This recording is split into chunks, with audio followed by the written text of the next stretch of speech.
We are all made out of stardust.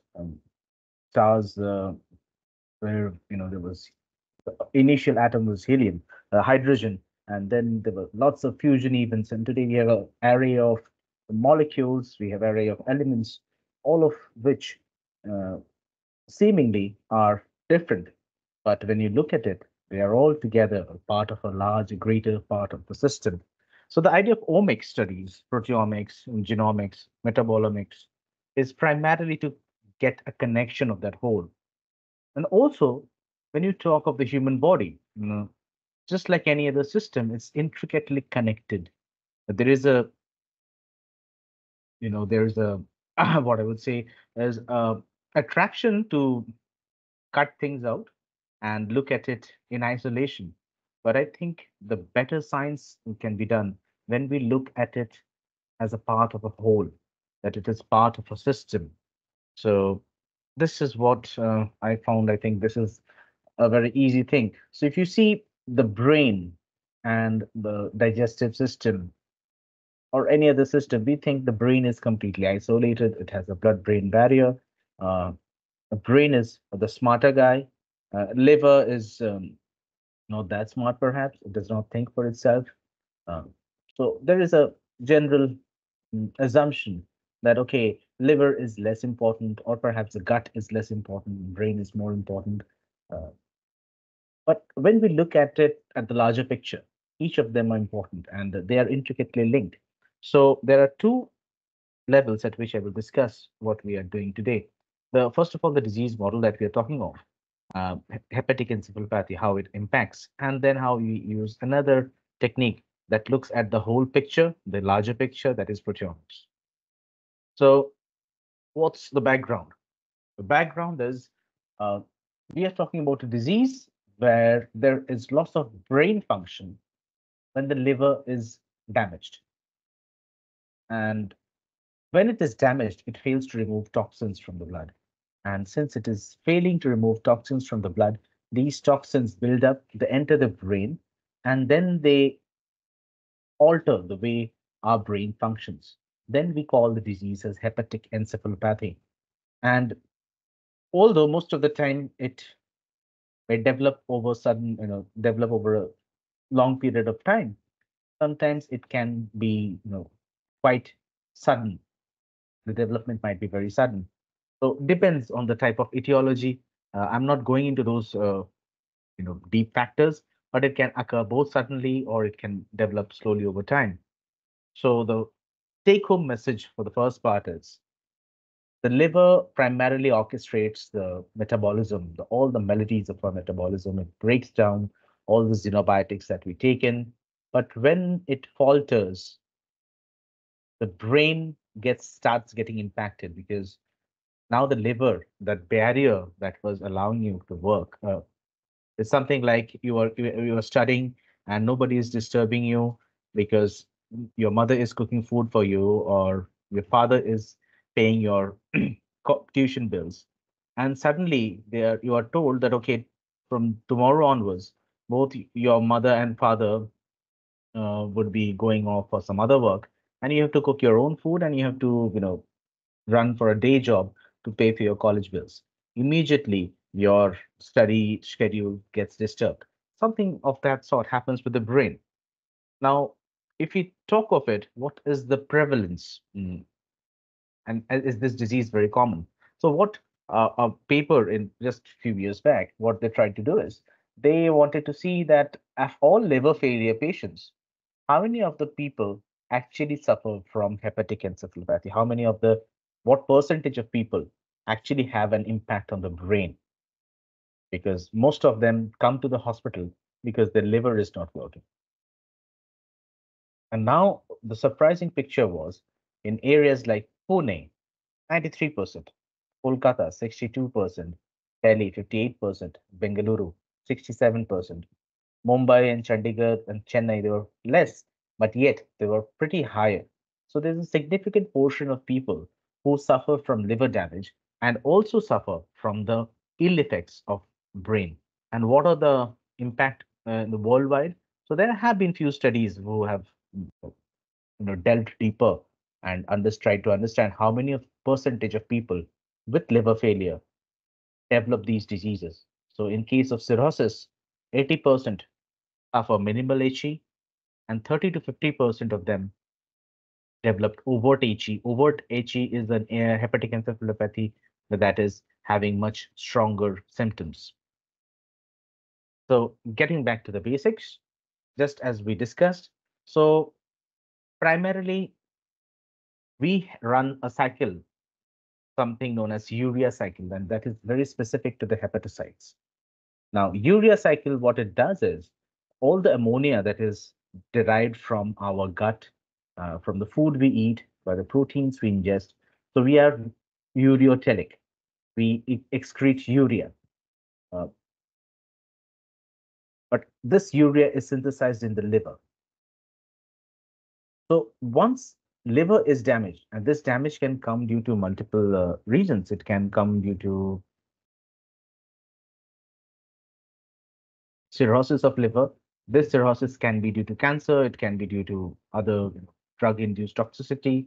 Alcohol abuse is one of the reasons. Drug intoxication. Many people get intoxicated with opioids, benzodiazepines, and sometimes also due to viral and bacterial infections. If liver fails, the hepatocytes fail to function, urea cycle will be impeded. And since urea cycle gets impeded, the level of ammonia in the blood that rises. Now, ammonia is a very small molecule. Blood-brain barrier is not a barrier at all for ammonia, and that leads to neurological derangements that we see in HE. But why do we see neurological derangements? The scientists have worked out this as well. So this primarily happens is because when ammonia from systemic circulation enters into the brain. In brain, you might appreciate there are multiple types of neurons, nerve cells. So there are astrocytes, there are presynaptic neurons, there are postsynaptic neurons, there are microglial cells. So brain is a very heterogeneous organ in terms of cell types. Now among the astrocytes, so the ammonia is released in the periphery of these astrocytes. Astrocytes immediately try to act and bring down the level of free ammonia in the brain. And in trying to bring it down, what it does is it starts the glutamate glutamine cycle, which wherein glutamate takes up NH3, is converted to glutamine. Now, glutamine cannot stay in the astrocyte. Now, glutamine is released, and this glutamine is taken up by the presynaptic neuron. In the presynaptic neuron, again, there is a glutaminase enzyme that breaks it down to glutamate. So if you cannot follow, just let me know if something, because I cannot see, I'm on full screen. So, so this GLNase or glutaminase, what it does is it breaks down glutamine into glutamate, and then glutamate is released. In the postsynaptic neuron, there is an excitatory receptor, mostly it is known as the NMDR, N-methyl D-aspartate receptors. They bind with glutamate. And once they bind with glutamate, it opens the ion channel, and this postsynaptic neuron becomes activated. Now, in abnormal circumstances, nothing would happen because after some moments, maybe after a few seconds, this channel will close.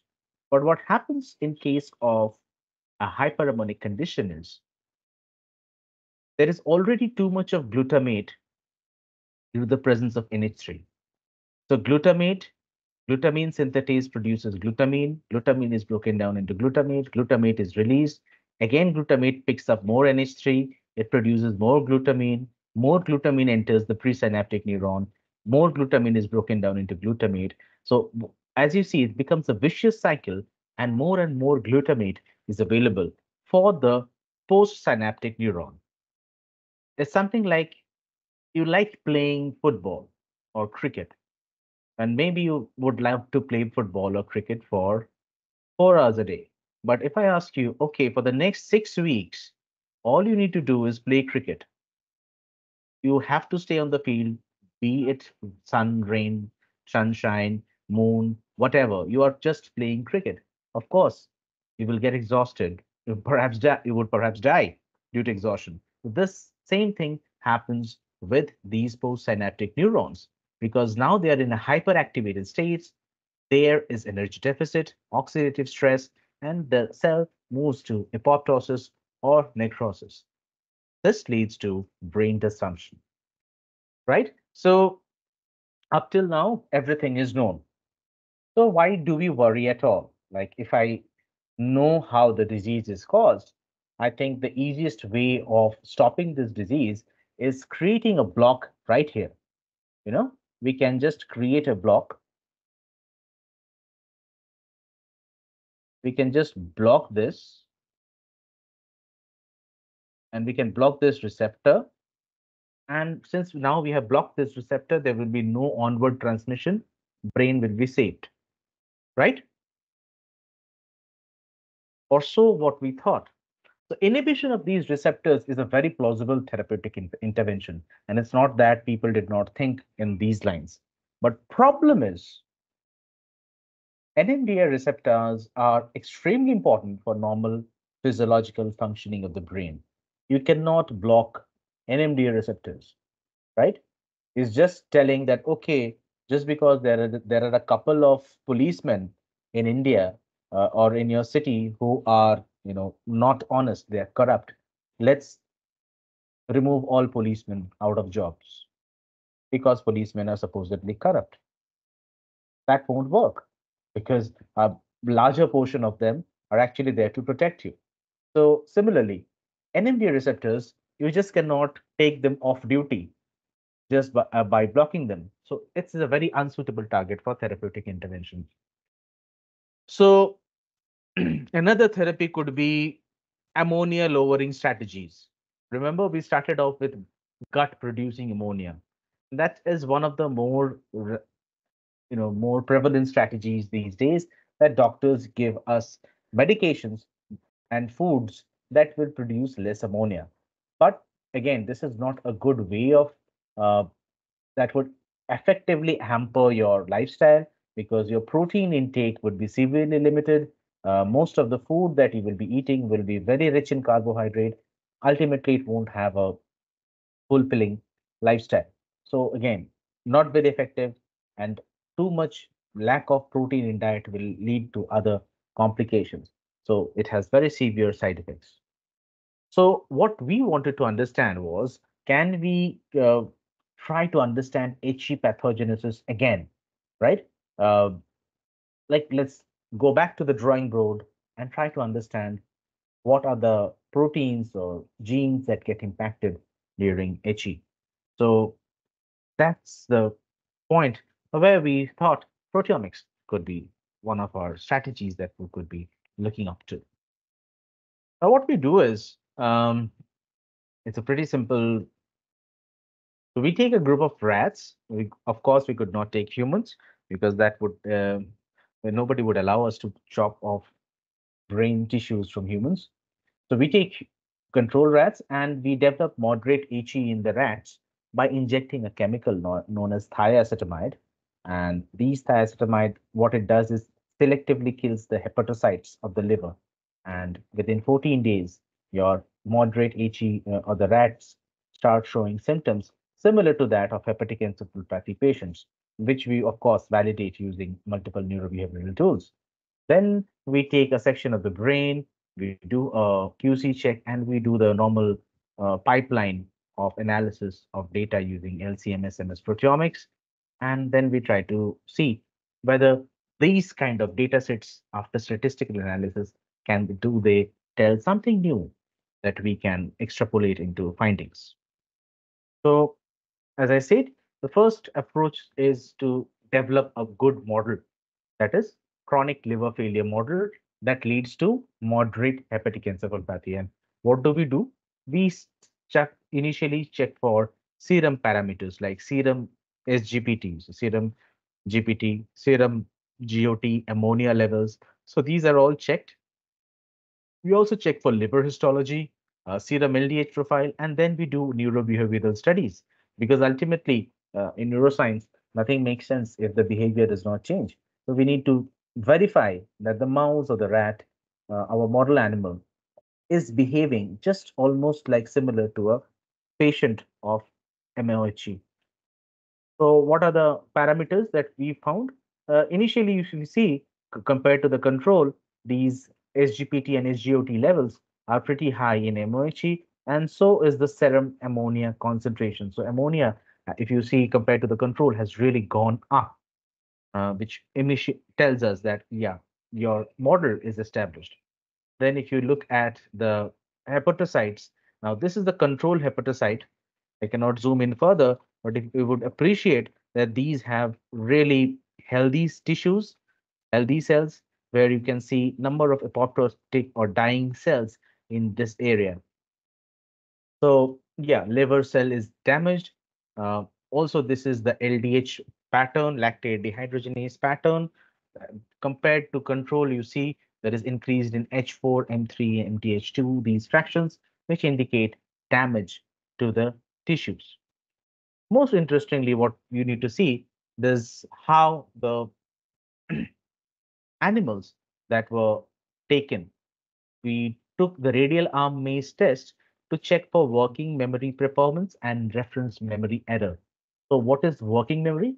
Working memory is just as the um, name indicates. So, if you are walking in your school or in your college and you just saw where is the washroom, this is your first day at school, you don't remember much, but you remember that you need to know where the washroom is or where the office is. Now, in your working memory, you keep that area intact, right? Or perhaps when you walk into a cinema hall, you know where to get your popcorn from. Maybe that is the you go to the cinema hall, or that's the first time you're walking into that movie theater. But you know the exact location just by looking at it once. You might not remember it after 5 days, but for that particular moment, you know. So working memory is very important, and we use it for day to day. Like we go to a market, we navigate the roads. Sometimes so working memory is important, and this gray line is the control, and this is the dark line is the MOHE.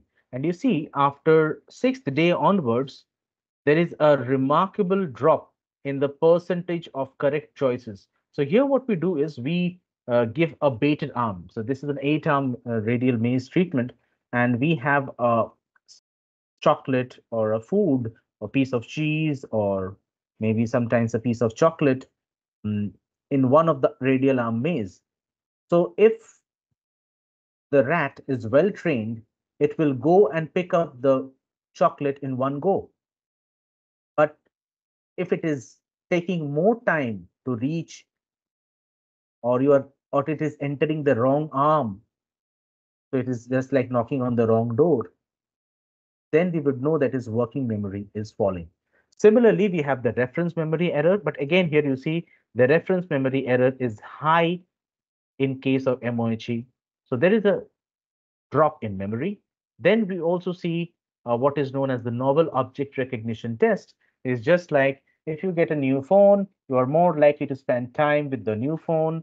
If you get a new toy, or even if you get a new pen or a new book, there is a innate tendency in us, and even in rats and monkeys and most animals, to spend more time with something new, because if something is new, you have never seen it, you want to know more about it. But think of somebody who has no memory or who has some incapacitated memory. They won't really understand or appreciate what is new or what is old, because it's just because your memory is functioning. You can tell, okay, this is old, this is new. But suppose you have no memory, everything would be new, everything will be old. So this is what is shown. Now, if you see in the testing phase, this is the plot that we do using a software. Um, this is where we have kept the new object. And this is where the control mice is continuously moving around the new object. It is spending very less time in front of the old object.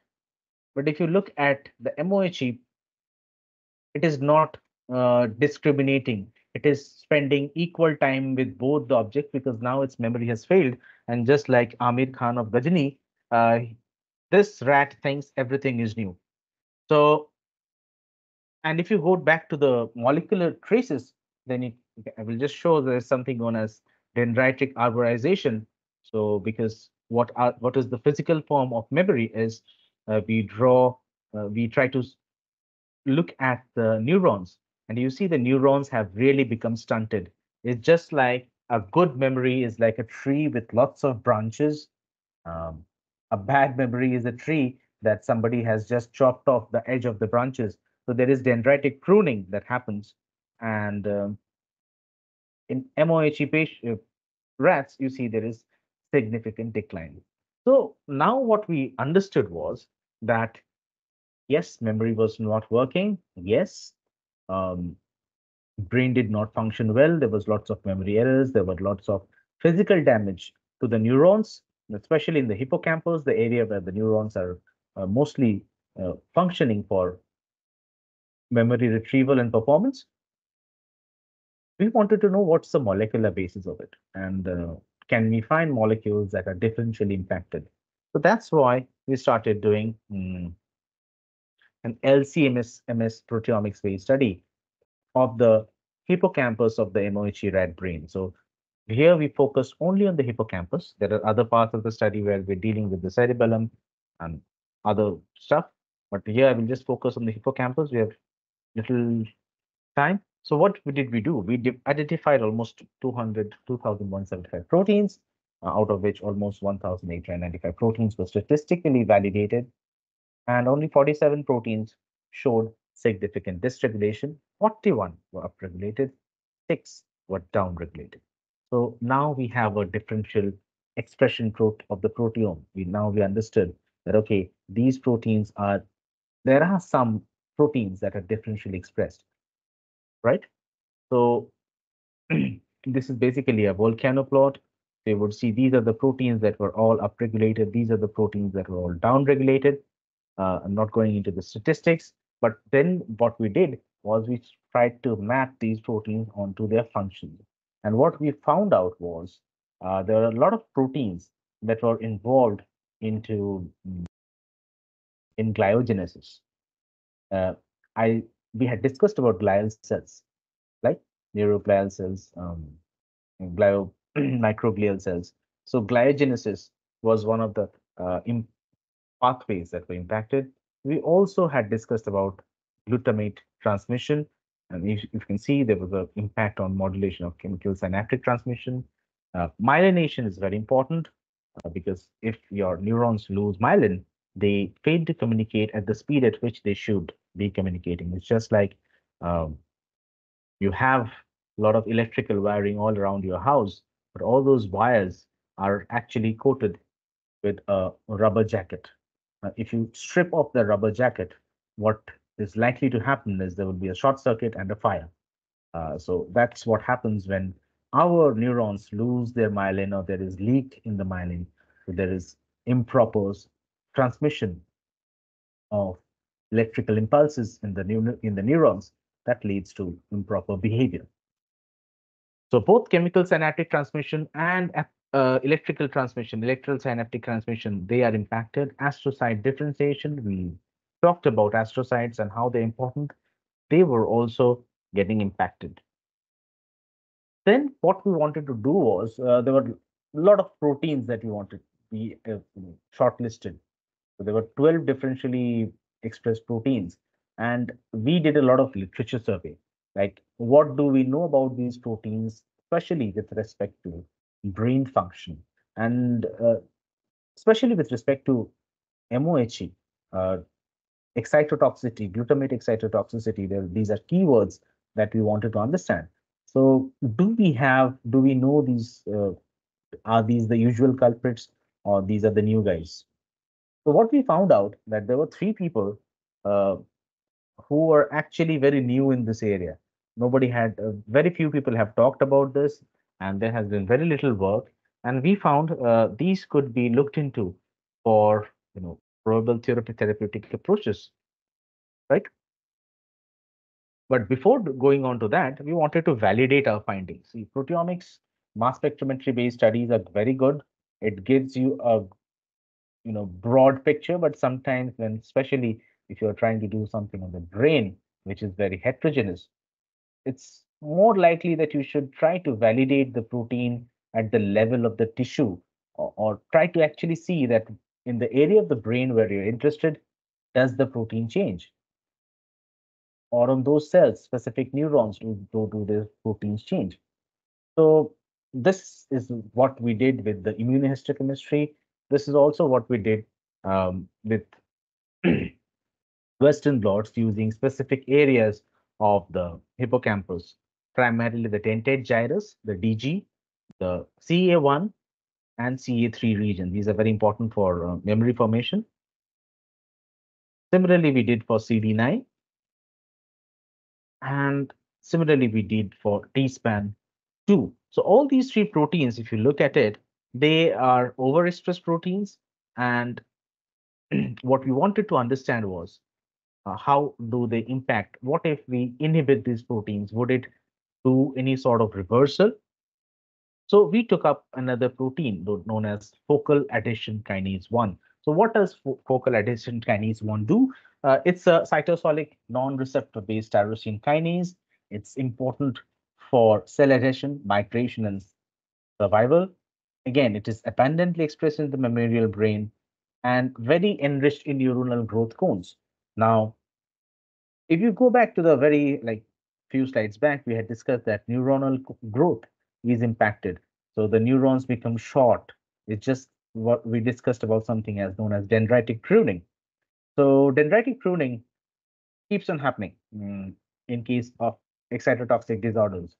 And nobody had actually looked into the role of focal adhesion kinase. So what we try to do is um, we use Y15. Y15 is a specific inhibitor of our protein that we just talked of.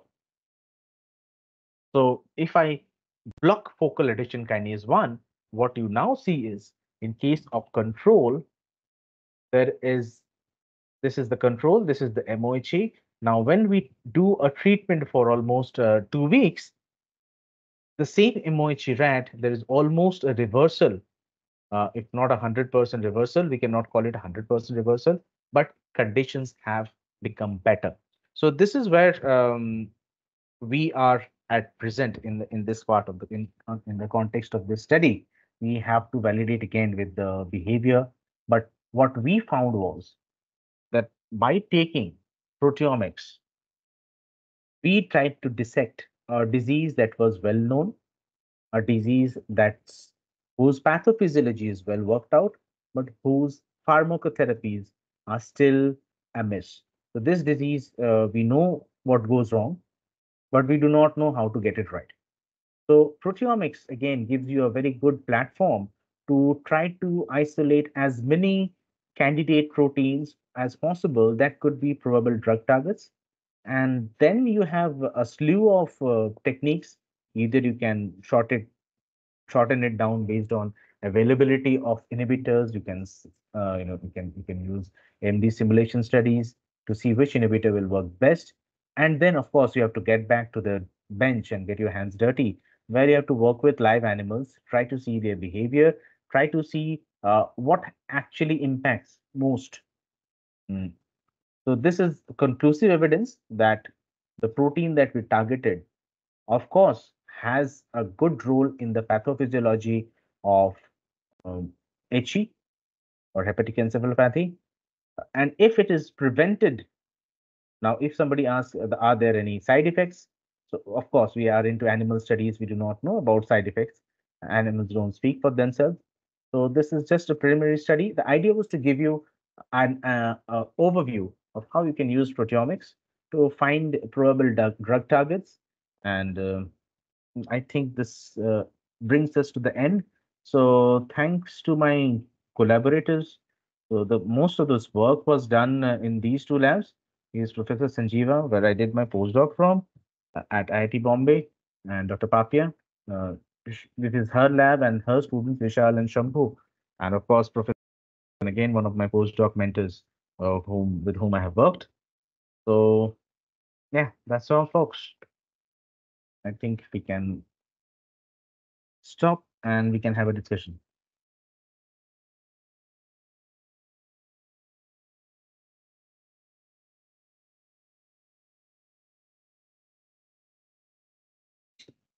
If anyone has any questions, they can ask now.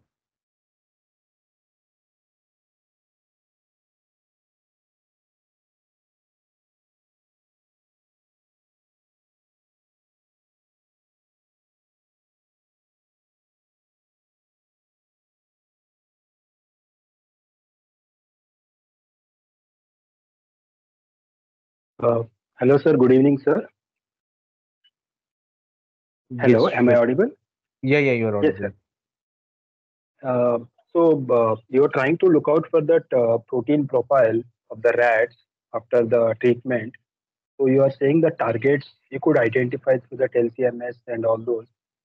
So what are the targets which can be used for therapy? Like what is your identification? All right. So first of all, this work was specifically on the hippocampus. So HE impacts the entire brain. It impacts the cerebellum. It impacts the motor cortex. It impacts the prefrontal cortex. So HE is quite widespread in that sense. It does not. It's not a disease of the hippocampus, right? So I think Suresh. So few things.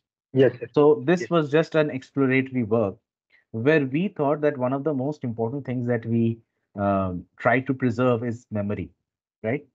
If you do not remember something, things go wrong in every other way. If you do not remember, Yes, sir. the reason why Alzheimer's and Park Yes, sir. is a disease that many people are working on. So Yes, sir. one more things that impact HE is motor coordination. So people with hepatic encephalopathy, they cannot walk properly. So it's something like having Alzheimer's and Parkinson's together. But anyway, so how do we locate therapeutic targets? So we try to, in proteomics, the approach is first to try to do a map of the differential expression of the proteins. To these, to the proteome of a particular cell, they differentially express. You see, I skipped a few of the basic slides that I usually start off for any proteomics study. This proteome is very dynamic, right? As opposed to the DNA content of a cell or the transcriptome, uh, proteome is much more dynamic. So if there is any diseased condition or any altered condition, the proteome is most likely to change, right? Now, based Yes, on sir. those changes, what we try to understand is, um, again, we have to go back to literature. So that's why I showed you a part of this studies where we did some enrichment analysis. Now, if you suppose there is a ripe apple and apple that is green. We have a green apple and the red apple. The condition here, the red apple is the bad apple. Now, what we want to understand is what are the reasons that the green apple became red. We hypothesize that it is the change in the proteome that caused the green apple to become red apple, right?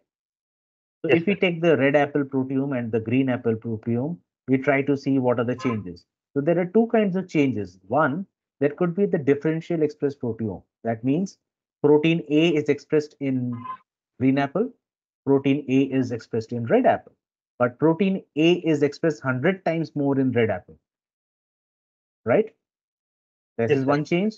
Another change is there is protein B, which was not found in green apple, but there was the appearance of protein B in the red apple. Yes, sir. So those are more like binary proteins where we see it's a gene or a protein completely shutting on or shutting down in one of the or Yes, the other systems. Now, once we have these, now we can individually look up both on literature and then there is enrichment analysis where we try to see in the network of proteins what are the functions of these proteins. So most of the protein functions are known. Sometimes it is predicted, but most of the times we have evidence that this protein is linked to this protein is linked to this. If these proteins are expressing together, most likely your system is moving from condition A to condition B. So these are the known facts. Now we try to correlate. So we found there is a suddenly there is a protein C which was not found in green. I mean, it was found in green apple, but in case of red apple, it has gone up 10,000 times. So we Yeah. try to see that, and in literature we see that okay, protein C is related to red pigment synthesis or ripening of fruits. Then we try to by some evidences we collect these circumstantial evidences that since protein C has gone up and protein C is most likely related to these pathways, most likely this protein is going to impact our disease. So this is Yeah. one way of finding a target. Then we Yes. try to see, are there any available inhibitors for protein C? Okay. Sometimes many of the proteins have multiple functions. So a protein expressed in a brain cell can also get expressed in a cancer cell, right? Yes. Yes. And maybe because if it's some other pathway or some unified pathway that these proteins are controlling. Now, maybe for treatment of cancer, there was a development of an inhibitor. Yeah.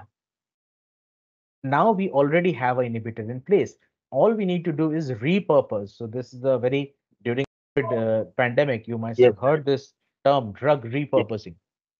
Yes. So a drug that is already in the market, available in the market, whose toxicity studies have been done, conducted, everything has been done. You try to check whether you can use the same drug to treat a different disease.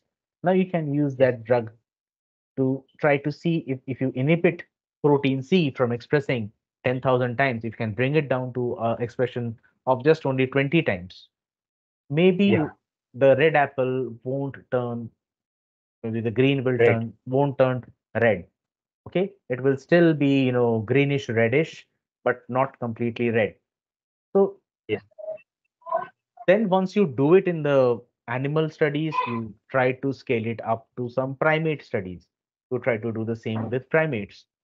And once you're done with primates, then you do a randomized controlled trial in humans, where you give one group of patients this drug, and then you have another group that are treated with placebos.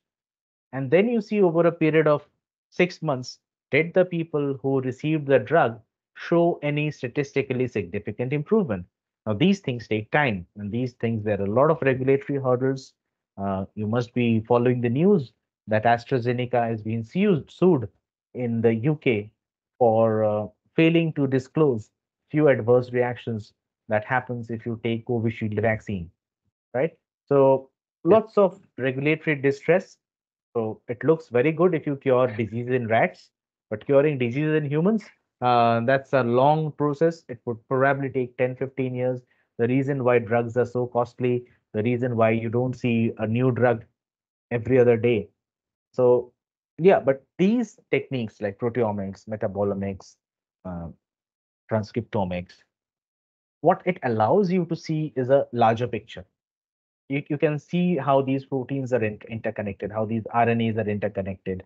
And rather than just looking at some isolated event where, there is a bias just because you thought you have devised a hypothesis that, okay, protein A should go up due to disease B, just because you have this hypothesis, most likely in all your results, you will actually observe protein A going up. So this is something that has plagued science. If you follow up science all around, you would see just 2 or 3 days back, there was a Nobel laureate whose paper has been under the scanner for faking Western blots. Now, the reason of people fake Western blots is sometimes it's not fake Western blot, is because they already had this bias in their mind that okay, this protein should go up because there are so many papers that I have read, and this is my hypothesis. So even experimental artifacts are taken up as data. Proteomics, transcriptomics, they also have artifacts, but most likely you are not like because you are seeing hundreds and thousands of proteins. It's very unlikely that you would pick up a protein just because you love that protein. Um, so kinds of brings in a checks and balances, both removes the bias.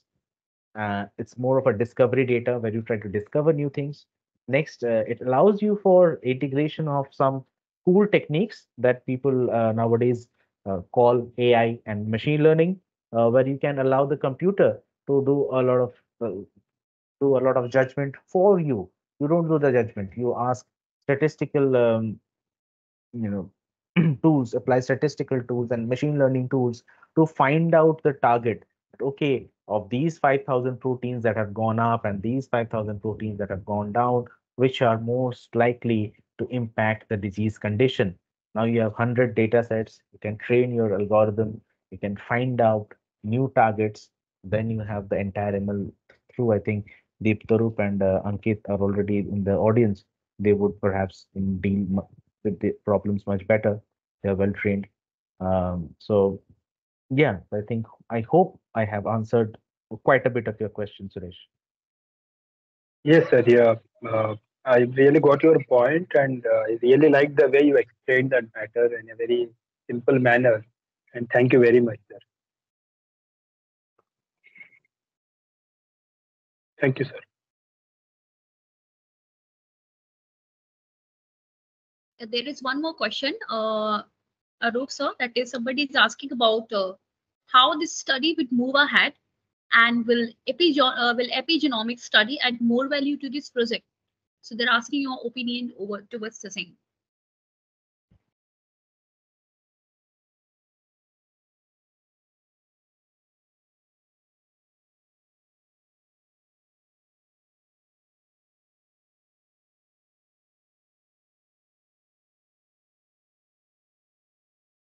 Sorry, I was muted.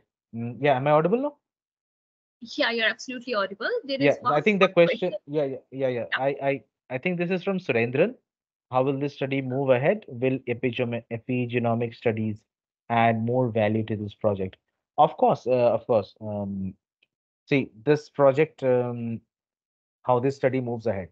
As I just said, um, we started off with multiple brain areas. So we have data from the cortex, we have data from the cerebellum. We are trying to look into the data from the cerebellum. We are trying to also make sense of the data of the cortex. So lots of data to look into. And what we try to, the next phase of the project that what we are trying to plan is, are there unifying factors like like in hippocampus, we found that is fact one. Uh, okay, to simplify things, suppose in hippocampus, our targets were A, B, C. Then in the prefrontal cortex, I found a target that is D, B, and F. And in the cerebellum, we found another target X, B, and Y. What we will try to find was something that unifies. So B is a common target. So B is something that is getting dysregulated in the cerebellum, it is getting dysregulated in the hippocampus, it's getting dysregulated in the prefrontal cortex. We will try to see if B has a potential inhibitor, and if this inhibitor can be, in fact, this inhibitor can be controlled, and we can have better control over the disease pathways. Your answer to your question whether epigenomics, so epigenetics and epigenomics, of course, is another part. We have not looked into it, but again, since it's in the world of research, you can look at the same problem with various lenses. Of course, it would add more value. So yeah, I mean, we are looking into the proteomics part. Somebody might look into the metabolomics part as well. Somebody might look into the transcriptomics part. And that is the idea of, I mean, one lab cannot do it all. So that is the idea why different labs work on the same problem and then try to find innovative approaches to tackle the problem. So Thank you so much, sir. Surendran, if I have answered your question.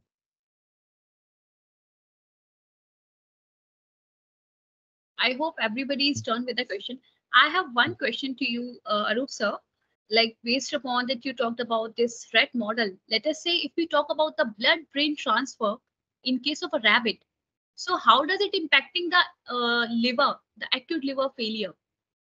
Blood-brain barrier, you mean? Yeah, I'm asking like because in case of rabbits, the problem this causes led to the Alzheimer or the it is the actual cause is not clear. Like let us say if there is a blood-brain barrier in the case of rabbit, then how does it lead to the acute liver failure? No, no, it doesn't lead to acute so brain does not impact liver that much. It's more about liver impacting the brain. So what happens is whenever you have a disease, uh, something that we also try to forget is there is a lot of inflammation going around, right? Inflammation.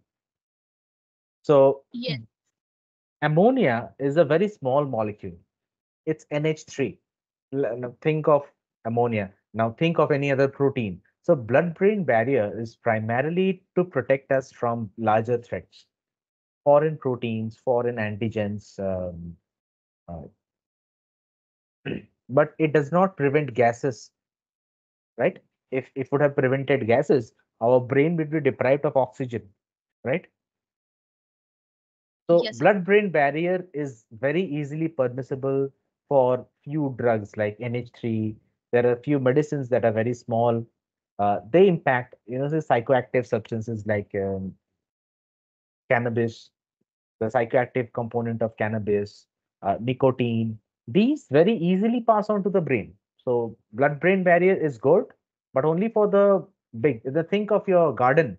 Now, your garden, you have a big boundary, but that boundary is made out of pillars, iron pillars. Now, an elephant cannot move into your garden, but a small cockroach can easily move inside because the pillars have gaps. A cockroach can move in, maybe a lizard can go through, or a rat can go through.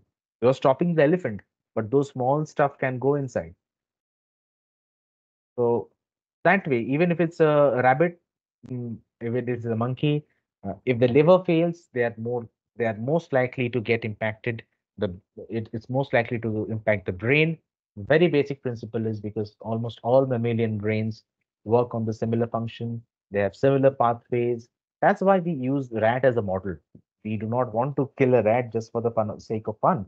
The reason we use it because we cannot do the same kind of studies.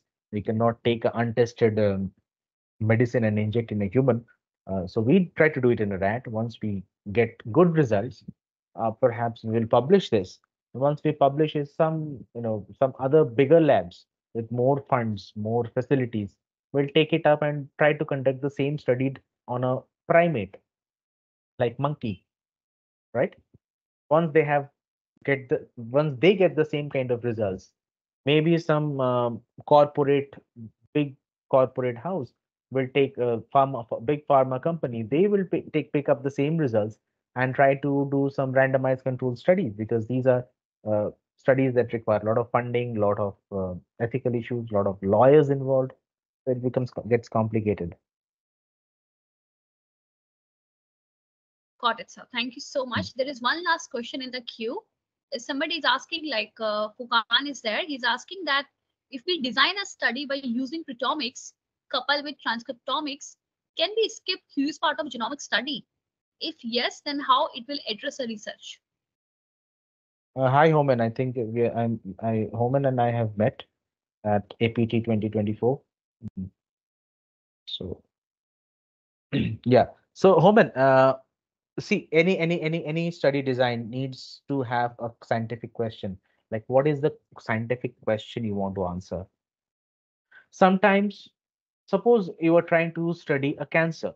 Now, in that cancer, that you want to understand the transcriptome and proteome, but you already know that cancer is being caused because the somatic cell has an altered genome. Here, you cannot skip the genome. Here, you have to study the genome. Somehow or the other, the genome has all the answers.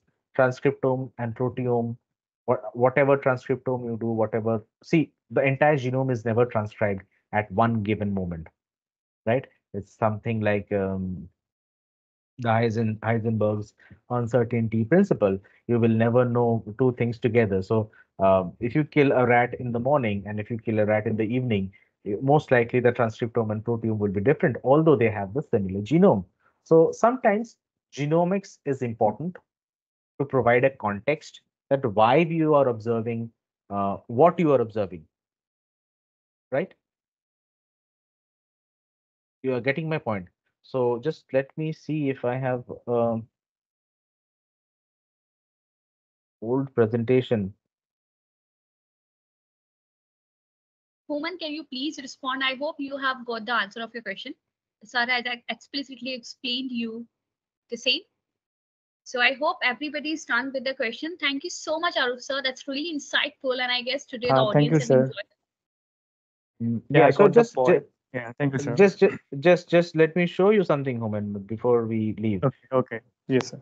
And I think it's very important that all the new students get to see this, because this is what I really this is the part I skipped because I thought it would be too basic, but I think sometimes the basics can tell us. So this is the genome, and this tells us what can happen. Okay, genome is fairly static. It's just like the Constitution of India. It's very difficult to change things. Then you have the transcriptome. So it tells us what appears to be happening. It can never tell us what is actually happening.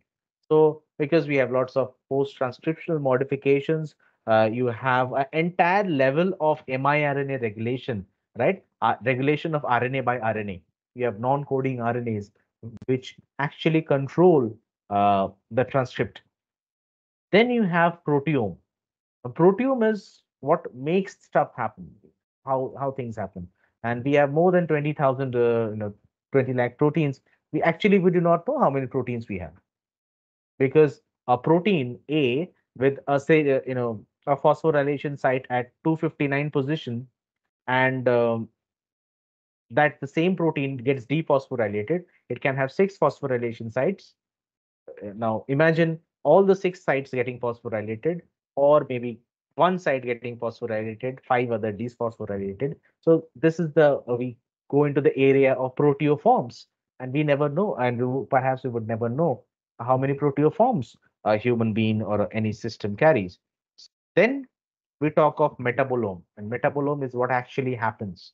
We talk about all the metabolites, the breakdowns. So, and it produces the molecular phenotype. So this is what the information flow is, depending on the type of experiment. Like in case of cancer, you can never negate the genome. But if you know some disease is being caused by some other extraneous factors, suppose we are talking of a viral infection or a bacterial infection or a parasite infection, then we do not never we very rarely go into the genome, unless there is a genome-wide association study where we try to link whether a specific genotype of humans get afflicted with a specific parasite. Most of the type of those kind of studies are limited to the transcriptome, proteome, and metabolome. So, Homan, I think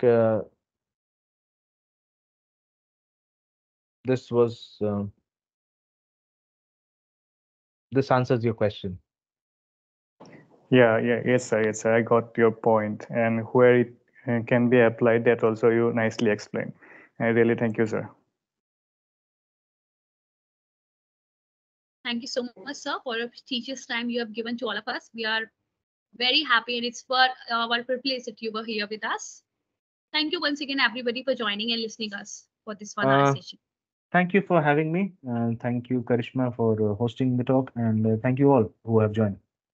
It's our Keep pleasure, in sir. touch. Thank you once again. Sure. Okay, sir. Bye.